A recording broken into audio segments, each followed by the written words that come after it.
कहानी एक ऐसे लड़के की है जिसके पास स्कूल जाने के लिए जूते नहीं थे, लेकिन आज उसके ऑफिस के बाहर करोड़ों की कार खड़ी रहती है। कभी जिस लड़के ने पसीने से किताबें सींची, आज उसी के नाम से एक कंपनी चलती है। ये सिर्फ एक बिजनेसमैन की कहानी नहीं है, ये उस जिद की कहानी है जो कहती है हालात कैसे भी हों, अगर हौसला हो तो मंजिल दूर नहीं। रवि का बचपन मिट्टी, मेहनत और मजबूरी से गढ़ा गया था। उसका घर नहीं, एक कच्ची सी झोपड़ी थी जिसकी छत हर बारिश में टपकती थी। पिता गांव में दर्जी का काम करते थे। एक दिन में 2 कमीज सिलते, तब जाकर शाम की रोटी जुटती। माँ वो खेतों में मजदूरी करती थी, दूसरों के धान काटती थी ताकि रवि की कॉपी और पेंसिल आ सके। रवि का स्कूल गांव से पूरे 3 किलोमीटर दूर था। न कोई साइकिल न बस। रोज सुबह उठकर नंगे पैर या टूटी चप्पल में वो उस पत्थरीली सड़क पर चलता। धूल उड़ती, पैर जलते, लेकिन रवि चलता रहा, क्योंकि पढ़ाई उसका सपना नहीं, उसकी जरूरत थी। स्कूल में वो एक कोने की सीट पर बैठता था जहां दीवार टूटी हुई थी और हवा सीधे चेहरों पर लगती थी।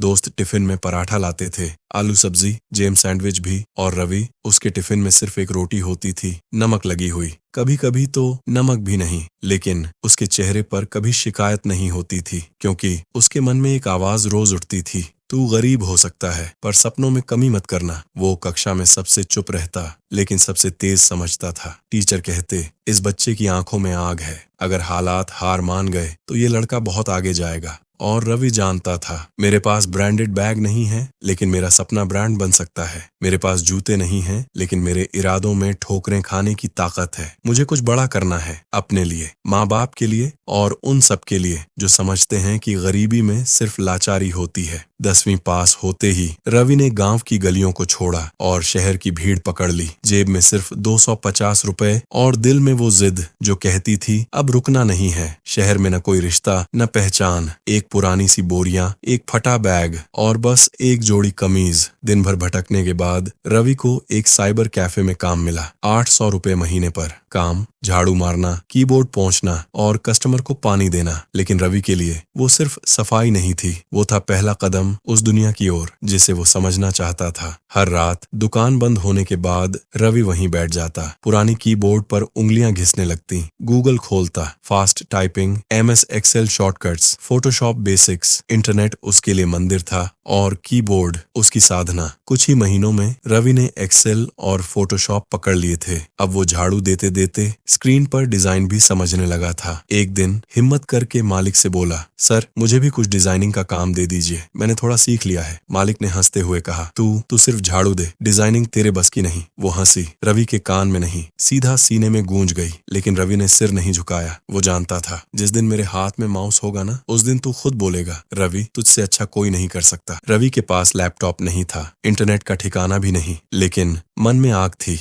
रिश्तेदार से 5000 उधार लिए और कहा, कोशिश करूंगा मामा, कुछ न हुआ तो मजदूरी करके लौटा दूंगा। साइबर कैफे में बैठकर उसने फ्रीलांसिंग प्रोफाइल बनाया। 4 दिन के भीतर पहला क्लाइंट मिला, विदेश से। $100 का काम। रवि की आंखें चमक गईं। वो $100 नहीं था, वो था उसका सपना। रात रात जाग कर काम पूरा किया, फाइल भेजी और पेमेंट का इंतजार करने लगा। लेकिन क्लाइंट गायब। स्क्रीन पर सिर्फ एक लाइन, यूजर नॉट फाउंड। उधारी भी गई, उम्मीद भी। दोस्तों ने कहा, छोड़ दे यार, ये सब तेरे बस की बात नहीं, कोई दुकान में बैठ जा। लेकिन रवि ने कहा, गलती मेरी थी, भरोसा जल्दी कर लिया, अब सीखूंगा, दोबारा नहीं करूंगा। उस रात रवि ने घर नहीं गया। पूरी रात यूट्यूब से सीखा, क्लाइंट्स की पहचान कैसे करें, डिजिटल इनवॉइस कैसे बनाएं, सिक्योर फ्रीलांसिंग। एक दिन में 16 घंटे काम करने लगा। उसके पास न कोर्स था न गाइड, बस थी धोखा खाने के बाद भी खड़ा होने की ताकत। और असली योद्धा वही होता है जो पहली हार के बाद भागता नहीं, फिर से खड़ा होता है। और रवि खड़ा हो चुका था। 2020, दुनिया थम चुकी थी, सड़कें सूनी थीं, दुकानें बंद, लेकिन रवि का सपना अब भी दौड़ रहा था, तेज, बेकाबू। एक दोस्त से बात हुई, तू डिजाइनिंग जानता है, मैं मार्केटिंग, कुछ शुरू करें। 10,000 रुपए से स्टार्ट किया। Digital design nest, second hand laptop, mobile hotspot, किराए का कमरा। पहले महीने सिर्फ 2 क्लाइंट, लेकिन काम ऐसा किया कि दोनों ने 5 और भेजे, क्योंकि रवि जानता था पहला क्लाइंट ही पहला ब्रांड बनता है। धीरे धीरे प्रोजेक्ट बड़े हुए, टीम बनी, 5 लोग, किराए का दफ्तर खोला। और उस दिन जब रवि ने चाबी घुमाई, वो साइबर कैफे याद आया जहाँ मालिक ने कहा था, तू सिर्फ झाड़ू दे। आज वही रवि अपनी रिवॉल्विंग चेयर पर बैठा था और बोला, अब मैं वही काम कर रहा हूँ जिसे करने से मुझे रोका गया था। 2024 आते आते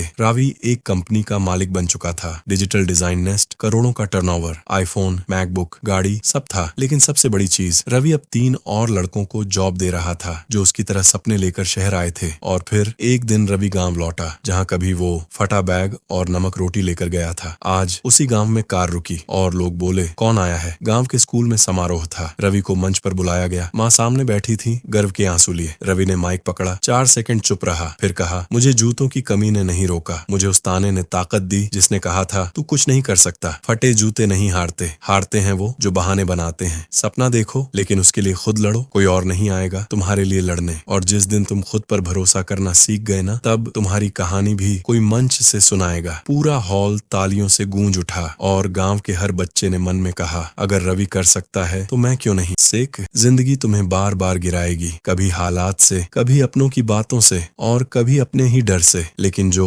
गिरकर भी खुद को उठाना नहीं छोड़ते, जो रोते हुए भी सुबह उठकर फिर से लड़ते हैं, वो धीरे धीरे खुद पर ऐसा भरोसा बना लेते हैं कि एक दिन दुनिया कहती है, अगर ये कह रहा है तो जरूर मुमकिन होगा। याद रखना, लोग उसी पर भरोसा करते हैं जो खुद पर भरोसा करना नहीं छोड़ता। इसलिए गिरो लेकिन उठो, टूटो लेकिन बिखरो मत, क्योंकि जिस दिन तुम्हारी आंखों में मंजिल झलकने लगेगी, उसी दिन लोग तुम्हें रास्ता दिखाने वाला मानने लगेंगे। अगर इस कहानी ने आपको छू लिया हो तो RS स्टोरीज को जरूर सब्सक्राइब करें, क्योंकि यहाँ सिर्फ कहानियां नहीं सुनाई जाती, यहाँ सपनों को हकीकत में बदलने की आग दिखाई जाती है।